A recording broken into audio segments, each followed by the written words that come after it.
Bonjour, chuchus, tudo bom com vocês? Comigo tudo ótimo. Viemos aqui para mais uma história aqui no nosso canal.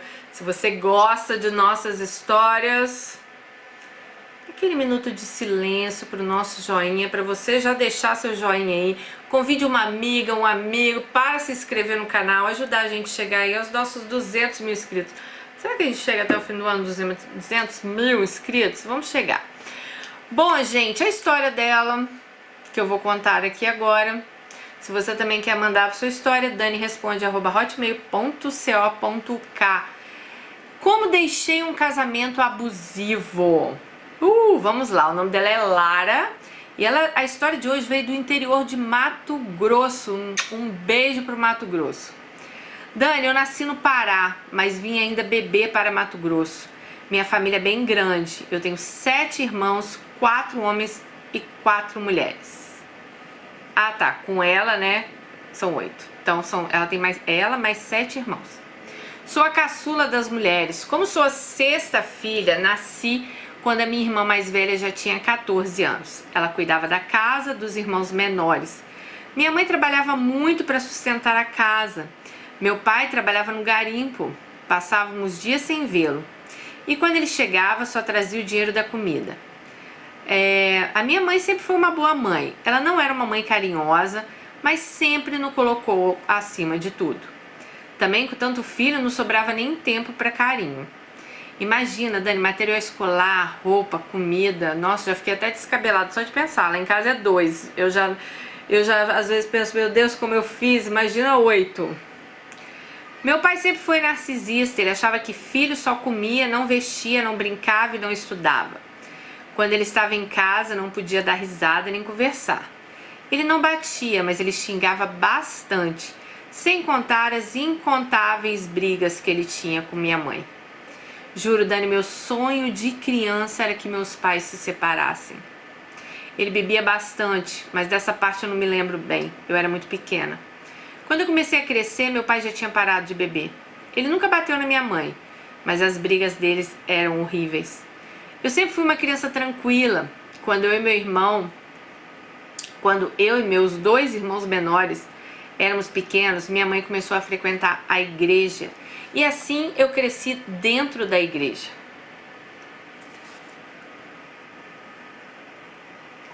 Quando eu estava com 10 anos de idade, mudamos de cidade. Nossa vida começou a melhorar um pouco, mas continuamos frequentando a igreja. Com o tempo eu fui crescendo e peguei um amor pela leitura e por poemas. Como eu lia poemas, era muito romântica, eu via filmes românticos, sonhava com um casamento de conto de fadas. Eu nunca fui namoradeira. Eu gostava de sair com meus amigos, dar risadas, mas por eu ser da igreja, só podia sair com o pessoal da igreja.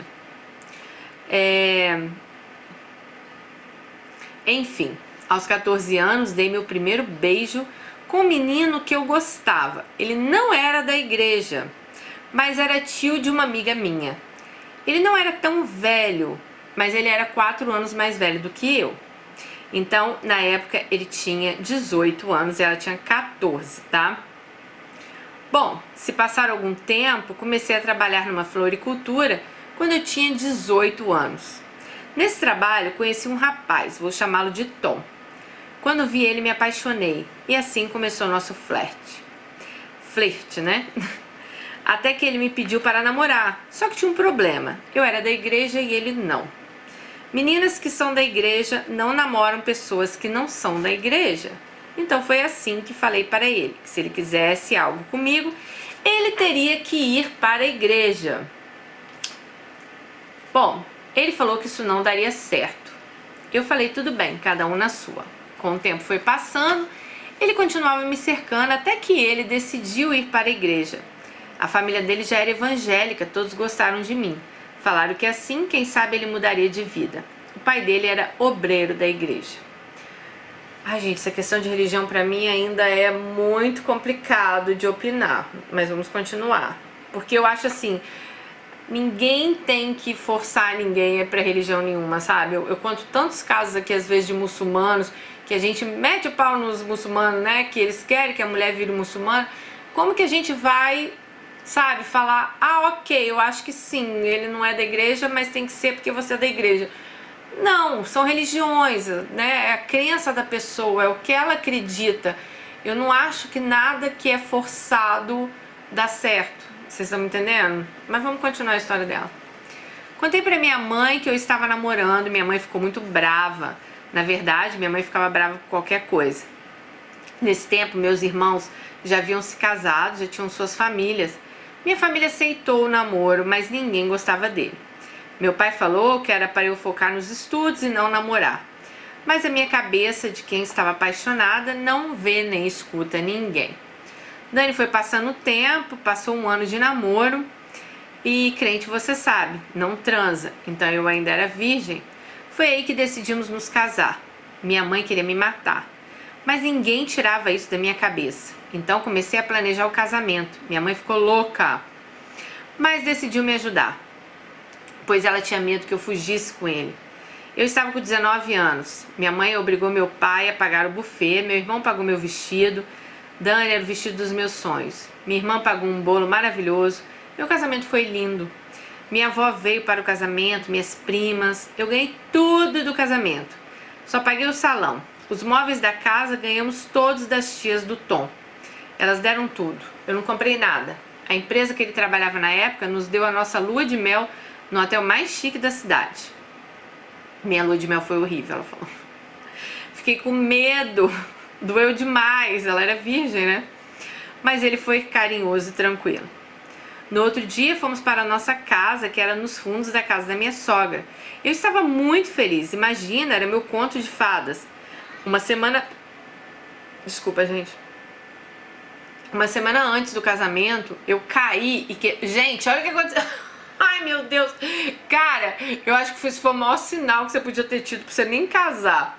Uma semana antes do casamento, ela caiu e quebrou o pé. Minha mãe disse que era pra adiar o casamento. Eu falei, de jeito nenhum, já tá com tudo pago. Dani, entrei na igreja com o pé quebrado. Quando o médico falou que eu estava com o pé quebrado, eu comecei a chorar, falando que eu ia casar em uma semana e que eu não podia engessar meu pé. Como eu ia casar com meu pé engessado? O médico foi com tanta dó de mim que deixou eu só enfaixar o pé, mas eu sabendo do risco que poderia aumentar minha fratura. Dani, era Deus avisando, não case. Ela botou aqui. Enfim, casamos. Estávamos na nossa casa, vivendo nossas vidas. Nessa época eu estava trabalhando de babá num condomínio fechado. E onde eu morava era uma chácara, era bem longuinho. Eu ia de bicicleta. Dani, eu saía de casa às 6 da manhã e chegava nessa casa às 7h20. Depois chegava em casa às 8 da noite. Meu marido trabalhava cedo também, mas ele chegava em casa às 4 da tarde. Ele tinha mania de limpeza, então quando eu chegava já estava tudo limpo. Enfim, assim íamos. Quando fizemos 1 mês e meio de casados, tivemos uma briga feia só porque eu elogiei um ator da novela. Ele puxou meu cabelo e me deu um soco na cabeça. Dani, foi como se meu mundo tivesse caído. Meu conto de fadas ruiu. Comecei a gritar pedindo ajuda, os pais dele vieram correndo, a mãe dele ficou muito brava com ele, falando para ele procurar um homem para bater. Meu sogro falou que não era para tudo isso. Imagina, o filho dele me agride e ele não quer que eu grite? Bom, eu me acalmei e ele falou bem assim: você viu o que você fez eu fazer? O marido falou para ela. Gente, essa frase, se você ouviu algum dia na sua vida, você está num relacionamento abusivo, tá? Porque o cara, ele fala que você fez ele fazer. Você viu por que eu te bati? Você fez eu bater em você? Você fez eu fazer isso com você? É a típica frase de um abusador, tá? Bom, aí ela diz, bem típico de um relacionamento abusivo. Eu, como apaixonada e burra, perdoei e continuei a vida. As brigas continuaram, as agressões também. Dani, quando você fala que quando o relacionamento é abusivo, ele dá indícios, é verdade. Então, ouçam a tia Dani aqui, ó. Quando a gente namorava, ele apertou meu braço uma vez, ficou todo roxo. Mas eu não via nada demais. Como eu trabalhava longe, eu almoçava na casa da minha mãe, porque era perto. Ela começou a perceber que eu estava diferente. Até que um dia ela me colocou na parede e eu perguntou o que estava acontecendo. Eu não aguentei e comecei a contar tudo. Minha mãe ficou muito brava e a minha mãe falou para eu me separar. Ainda bem que a mãe dela apoiou ela, né? Nessa altura, Tom não queria mais ir para a igreja. Eu estava indo sozinha. Acalmei minha mãe e falei que ele ia mudar e tudo ia se resolver. Até que um dia brigamos e eu acabei cortando ele com uma faca. Eu estava cortando algo na cozinha e ele veio para cima de mim querendo me bater. Cortei o rosto dele com a faca. Ele saiu correndo com medo. Saiu tanto sangue que eu achei que eu tinha matado aquele homem. Daí, ele resolveu fazer um curso de segurança à noite. Quando eu chegava do trabalho, ele já tinha ido para o curso. Quando ele chegava, eu já estava dormindo. Até que um dia ele chegou em casa 1 da manhã. Perguntei onde ele estava e ele me falou que foi comemorar um 10 na prova que ele tinha tirado com os amigos numa pizzaria. Nem dei bola, continuei dormindo. No outro dia, uma das meninas que trabalhava lá comigo falou pra mim o seguinte.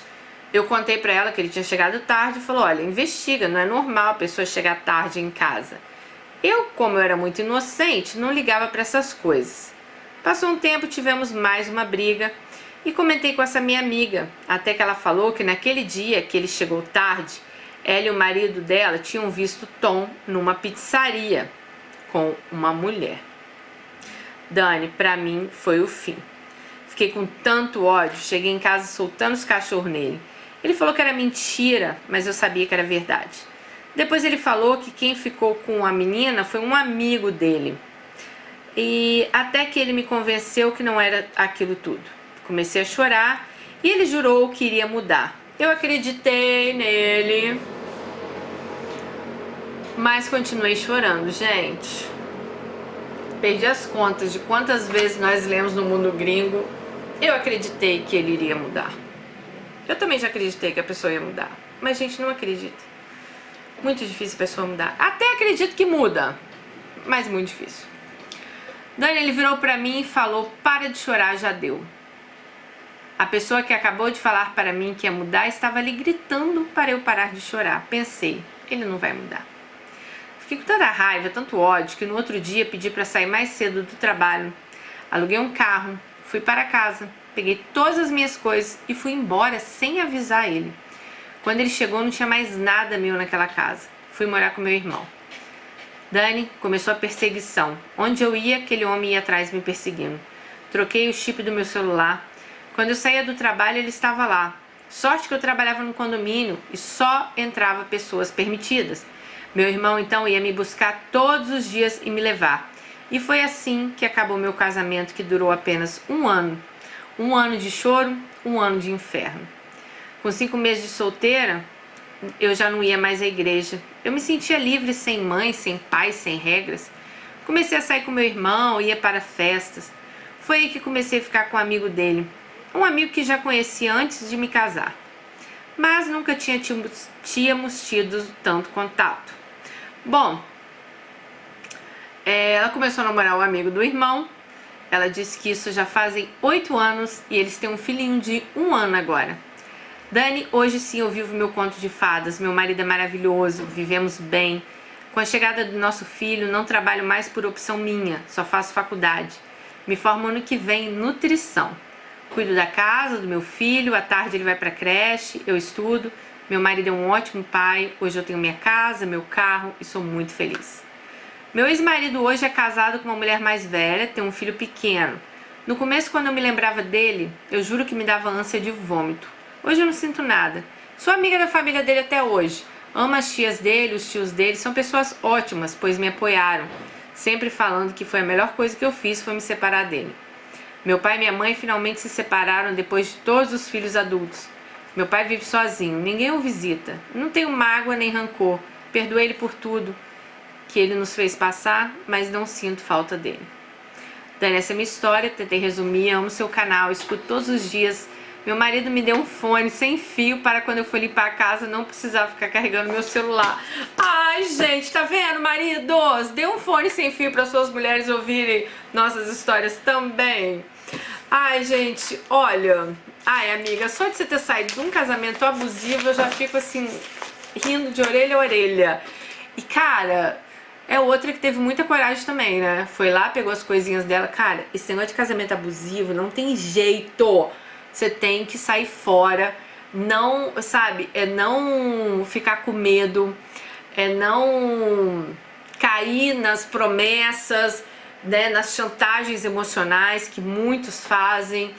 E que legal que você, né, hoje tá bem casado. Cara, será que por que acontece essas coisas com a gente, hein? É karma, vocês acham? Fala aí pra mim nos comentários. Porque eu também passei um relacionamento abusivo, vocês viram aí minha história, né? Será que é karma, gente? É algo pra gente engrandecer, pra gente aprender a viver a vida? Porque eu fico pensando, por que a gente tem que passar por isso, cara? E vocês estão vendo aqui, de 10 mulheres, 9 passam por algo desse jeito. É inacreditável, sabe? Sei lá, será que é pra quando aparecer a pessoa certa a gente dar valor? Às vezes eu acredito nisso também, sabe? Porque assim, depois desse meu relacionamento abusivo, né, com aquele estorvo lá, nossa, comecei a dar tanto valor assim às pessoas certas, né? Porque antes eu não dava muito valor assim. E eu acho, pode ser que a gente passe por isso. Eu não acredito que Deus queira o mal de ninguém, sabe? Ah, eu vou botar ela num relacionamento abusivo pra ela sofrer. Não acredito que seja isso, não. Mas eu acredito que relacionamentos abusivos, eles nos ensinam muito. E eu acho que eles nos fazem. Nós já vimos aqui várias histórias no canal de mulheres que depois que saíram, aí sim elas realmente conseguiram identificar, né, um homem talvez de valores reais, um homem de verdade, digamos assim, e dar valor a eles, né, gente? Porque assim, casamento, gente, não é fácil. Nem relacionamento. É vida dois, né? São duas pessoas, duas cabeças diferentes, né? Você não vai conseguir pensar igual o outro o tempo todo. Mas eu acho que acima de tudo tem que ter respeito. Relacionamento abusivo é uma coisa, né? Então assim, eu acho que a gente consegue aprender a respeitar um ao outro. Porque as pessoas são diferentes, gente. O meu marido, ele não é igual a mim, ele tem pensamentos diferentes de mim. Vocês acham que eu e o Marcos, a gente pensa o tempo inteiro igual? Óbvio que não. Eu sei que muita coisa, o Marcos, ele, digamos, não é que aceita, mas muitas coisas, talvez que eu faça, ele não achasse assim, eu acho que a Dani tá certa, ou 100% certa ela fazer isso. Não. Mas ele me respeita, ele respeita o meu modo de ser, como eu respeito o modo dele de ser, entendeu? Então eu acho que falta muito hoje em dia, é isso também. As pessoas começarem a se aceitar mais, a se reconhecerem mais, mas aceitar assim, né, gente? Tudo dentro do limite, né? Não é aceitar que o cara te faça de besta, te bata, te abuse, te isso e aquilo, não. Então, sei lá, depois da tempestade vem a bonança, né? Muitas vezes eu me perguntei, nossa, por que eu passei por isso? Por que eu tive que passar por isso? Por que as pessoas têm que passar por isso? Porque tantas mulheres, né, hoje em dia passam por relacionamentos abusivos e infelizmente muitas continuam. Eu sei que aqui muitas mulheres me escrevem, gente. Muitas, infelizmente, nessa hora estão no relacionamento abusivo. Elas não conseguem sair fora. A gente, por mais que às vezes a gente possa falar, essa vontade, não é nem a vontade ela tem, ela talvez não tenha coragem, né? Mas essa coragem tem que vir de dentro de você, não adianta eu falar, cicrano, fulano, sabe? Isso tem que vir de dentro da gente, é uma libertação mesmo, sabe? Bom, parabéns, minha amiga, parabéns mesmo, assim, por você ter conseguido sair, por você ter tido essa força aí de chegar e falar, o que é? Eu vou ficar aqui nada, esse cara tá aí prometendo que vai mudar, igual ela falou, tá ali prometendo que vai mudar e tá lá gritando comigo, hein, tá louco? Não muda não, gente. Olho nos sinais. Os relacionamentos abusivos, normalmente, gente, os abusos acontecem logo no início do namoro. Às vezes a gente tá tão empolgada lá com o cara que a gente não vê, né? Ou a gente vê e não enxerga, né? Acha que não, que abusivo, o cara tá apaixonado por mim. O cara tá aí, né, morrendo de ciúme de mim. Mas muito cuidado. Olho nos sinais, tá bom? Super beijo pra vocês, fiquem com Deus e até nosso próximo vídeo. Tchau!